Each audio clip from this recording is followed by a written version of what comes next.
Hello dear student, welcome back to my YouTube channel कसबी mathematics classes.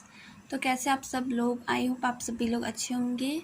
तो आपकी चल रही है एक्सरसाइज 4.5 और आज मैं पढ़ाऊंगी इसका क्वेश्चन नंबर 5। ओके, तो चलिए क्वेश्चन स्टार्ट करने से पहले मेरे चैनल को लाइक, शेयर एंड सब्सक्राइब कर दीजिए। तो चलिए वीडियो करते स्टार्ट। अब देखिए जो क्वेश्चन नंबर 5 है, तो इसमें हमारे पास एक मैट्रिक्स गिवन है 2 × 2 रैंक वाला, और इसका निकालना है हमको क्या, A inverse. Okay, A inverse निकालना है। तो ए इनवर्स निकालने के लिए एक फॉर्मूला होता है, इक्वल्स टू होता है adjoint of A upon determinant of A. ठीक है, तो जो ये फॉर्मूला होता है इसी के अकॉर्डिंग हमको इसको सॉल्व करना है। तो एडजॉइंट ऑफ ए निकालना भी मैंने आपको सिखा रखा है, डिटरमिनेंट ऑफ ए निकालना भी। ठीक है, तो सबसे पहले निकालेंगे इसके लिए डिटरमिनेंट ऑफ ए। तो डिटरमिनेंट ऑफ ए को निकालने के लिए जो मैट्रिक्स से कन्वर्ट हो जाएगा एक डिटरमिनेंट में, 2 4 -2 3, ये इसके एलिमेंट है। एंड अब इसको करेंगे सॉल्व, तो 2 × 3 कितना हो जाएगा 6, फिर माइनस आता है 4 × -2 -8, तो माइनस माइनस हो जाएगा +8। ठीक है, एंड ये आ जाएगा 14। तो अब देखिए determinant of A equals to क्या आ गया यहाँ पे 14। अब लिखेंगे यहाँ पे कि अगर डिटरमिनेंट चूँकि डिटरमिनेंट ऑफ ए जो है वो डज नॉट इक्वल्स टू 0 है, इट मीन्स ये 0 नहीं है। अगर ये 0 होता तो ए इनवर्स का फिर कोई अस्तित्व ही नहीं होता, उसके बाद हम ए इनवर्स फाइंड नहीं कर सकते थे। अभी क्योंकि डिटरमिनेंट ऑफ ए 0 नहीं है, वो 0 के अलावा कोई नंबर हमारे पास आया है, तो इसलिए यहाँ पे क्या है, ए इनवर्स का अस्तित्व है। ओके, तो अब निकालेंगे हम इसके लिए क्या, एडजॉइंट ऑफ ए। तो अब निकालेंगे हम एडजॉइंट ऑफ ए। तो इसको निकालने के लिए क्या चाहिए हमारे पास, जो ये मैट्रिक्स ए है तो इसके जितने भी एलिमेंट हैं उनके निकालेंगे हम यहाँ पे कोफैक्टर। ठीक है, तो फर्स्ट है 2 -2 4 3, इनका निकालेंगे हम सहखंड, कोफैक्टर बोलते हैं जिसको। तो ये भी सेम एज इक्वल्स टू आ जाएगा 2 का कोफैक्टर कितना है, 2 है यहाँ पे फर्स्ट रो में एंड फर्स्ट कॉलम में, तो इनको छोड़ देंगे तो बाकी हमारे पास एलिमेंट बचेगा 3।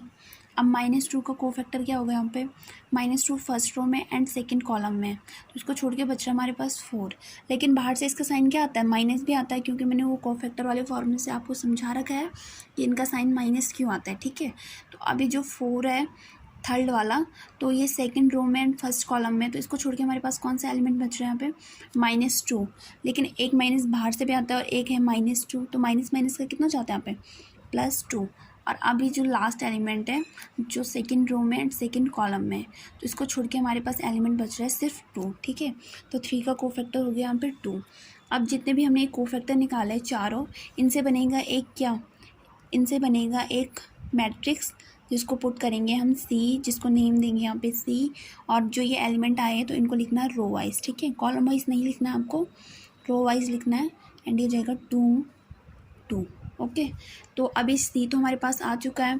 अब निकालना हमको यहाँ से एडजॉइंट ऑफ ए। तो एडजॉइंट ऑफ ए का मतलब होता है यहाँ पे C', it means transpose of C. C की जो रो है वो कॉलम में कन्वर्ट हो जाएगी एंड जो कॉलम है वो रो में कन्वर्ट हो जाएगी। तो फर्स्ट रो कन्वर्ट हो जाएगी फर्स्ट कॉलम में and then second row convert हो जाएगी सेकंड कॉलम में। तो यहाँ पे आपका एडजॉइंट ऑफ ए भी आ चुका है। अब निकालना है हमको ए इनवर्स। तो ए इनवर्स के लिए अभी मैंने आपको फॉर्मूला बताया, यहाँ पे क्या होता है, adjoint of A upon determinant of A. तो सबसे पहले लिख देते हैं यहाँ पे एडजॉइंट ऑफ ए जो हमारे पास आया है वो आया है 3 -4 2 2। ठीक है, एंड इसको किससे डिवाइड करना है, 1 अपॉन डिटरमिनेंट ऑफ ए से। तो इसको पहले यहाँ से लिख सकते हैं 1 अपॉन डिटरमिनेंट ऑफ ए कितना है हमारे यहाँ पे 14, तो 1/14। तो ए इनवर्स यहाँ पे हमारा आ चुका है। ओके, अब देखिए अब है यहाँ पे आपका क्वेश्चन नंबर 7। जो क्वेश्चन नंबर 6 है वो सेम इस क्वेश्चन नंबर 5 की तरह है, वो भी एक 2 × 2 रैंक वाला मैट्रिक्स है एंड उसका भी हमको निकालना है ए इनवर्स। अब मैं आपको एक क्वेश्चन यहाँ पे समझा देती हूँ 3 × 3 रैंक वाला मैट्रिक्स का कैसे निकालना है। तो फॉर्मूला तो ए इनवर्स निकालना क्या यही रहेगा सारे क्वेश्चन के लिए। तो इसके लिए सबसे पहले निकाल देते हैं डिटरमिनेंट ऑफ ए। ठीक है, क्योंकि इसकी भी हमको यहाँ पे ज़रूरत पड़ेगी। तो डिटरमिनेंट ऑफ ए निकालने के लिए मैट्रिक्स कन्वर्ट हो जाएगा एक डिटरमिनेंट में। ओके, तो यहाँ पे हमने लिख दिया है। तो अब मैंने आपको बताया कि डिटरमिनेंट सॉल्व करने के लिए सबसे अच्छा तरीका क्या है, हमें कोई ऐसी रो या ऐसा कॉलम फाइंड करना है जिसमें एक या दो मतलब ज़ीरो होने चाहिए, क्योंकि तब वो बहुत ही ईजी वे में क्या हो जाता है, सॉल्व हो जाता है। तो हम यहाँ पे सॉल्व करेंगे इसको थर्ड रो के अकॉर्डिंग, क्योंकि इस थर्ड रो में 2 ज़ीरो यूज़ हुए हैं। तो फर्स्ट ज़ीरो से करेंगे, तो अब ज़ीरो की किसी के साथ मल्टीप्लाई होगी तो ज़ीरो आएगा। फिर इस सेकंड वाला, इसका साइन हमेशा माइनस में होता है तो माइनस ज़ीरो जाएगा। ये भी ज़ीरो है तो किसी के साथ भी मल्टीप्लाई होगी तो ज़ीरो। अब 5, तो यहाँ पे जो 5 है ये थर्ड रो में एंड थर्ड कॉलम में, तो इनको छोड़ के हमारे पास एलिमेंट बच रहे हैं 1 2 0 2। ओके, तो यहाँ पे डिटरमिनेंट ऑफ ए की वैल्यू क्या आती है, 1 इंटू 2 हो जाता है 2 एंड 0 इंटू 2 तो 0 आ जाएगा। तो 5 इंटू 2 कितना हो जाता है यहाँ पे 10। ओके, तो यहाँ पे ये आ चुकी है यहाँ पे डिटरमिनेंट ऑफ ए की वैल्यू। अब बिकॉज जो डिटरमिनेंट ऑफ ए हो does not equals to zero है, तो इसलिए यहाँ पे क्या है, ए इनवर्स का अस्तित्व है। इट मीन्स हम ए इनवर्स फाइंड कर सकते हैं। अगर डिटरमिनेंट ऑफ ए यहाँ पे ज़ीरो आ जाता तो हम ए इनवर्स यहाँ पे फाइंड नहीं कर सकते थे। ओके, अब डिटरमिनेंट ऑफ ए तो हमने निकाल दिया है। अब निकालना है हमको अपने फॉर्मूले के अकॉर्डिंग एडजॉइंट ऑफ ए। तो जो मैट्रिक्स से इसके जितने भी एलिमेंट हैं इनके निकालेंगे हम सबसे पहले यहाँ पे क्या, कोफैक्टर। ठीक है, तो इनको लिख देते हैं यहाँ पे रो वाइज 1 2 3 0 2 4। तो 1 का यहाँ पे जो कोफैक्टर होगा वो क्या होगा, ये सेम है, तो इसको बार बार लिखने की यहाँ पे ज़रूरत नहीं है।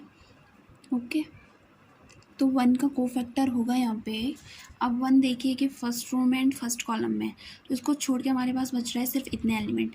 तो 2 इंटू 5 होता है 10 एंड फिर 0 इंटू 4 0, तो ये जाता है 10 माइनस 0, क्योंकि बीच में हमेशा साइन क्या आता है, माइनस का आता है डिटरमिनेंट को सॉल्व करते वक्त।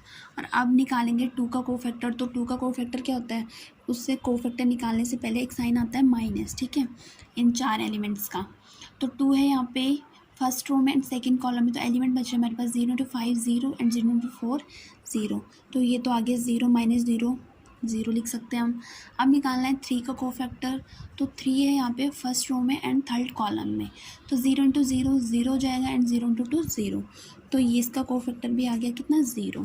अब जो ये 0 है यहाँ पे, तो इसका कोफैक्टर निकालने के लिए बाहर से एक साइन आएगा माइनस का।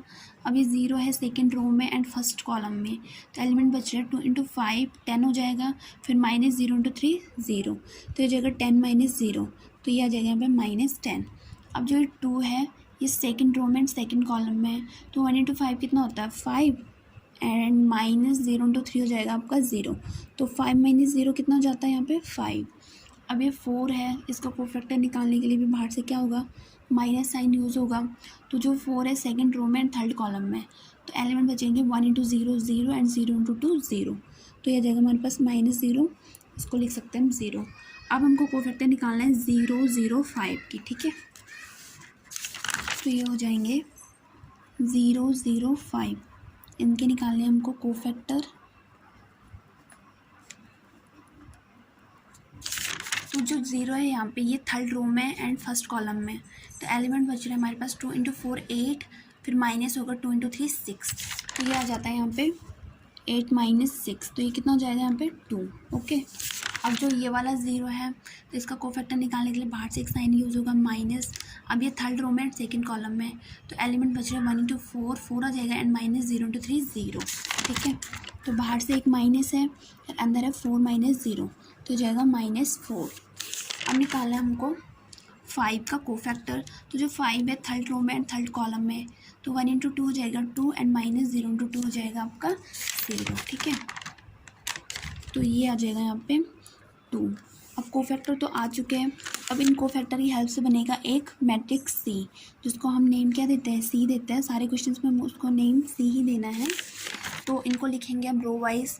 तो फर्स्ट है 10 0 0 10 0 0, फिर है -10 5 0 एंड फिर है 2 -4 2। ओके, तो आपको एक मैट्रिक्स तो हमारे पास बन चुका है। अब निकालना है हमने यहाँ पे एडजॉइंट ऑफ ए।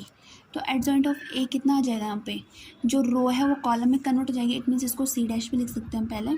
ठीक है, तो जो रो है कॉलम में कन्वर्ट हो जाएगी, तो फर्स्ट रो कन्वर्ट हो जाएगी फर्स्ट कॉलम में, फिर सेकेंड रो भी कन्वर्ट हो जाएगी सेकेंड कॉलम में, एंड थर्ड रो भी कन्वर्ट हो जाएगी यहाँ पे थर्ड कॉलम में। ठीक है, तो एडजॉइंट ऑफ ए तो हमारे पास आ चुका है। अब निकालना हमको ए इनवर्स।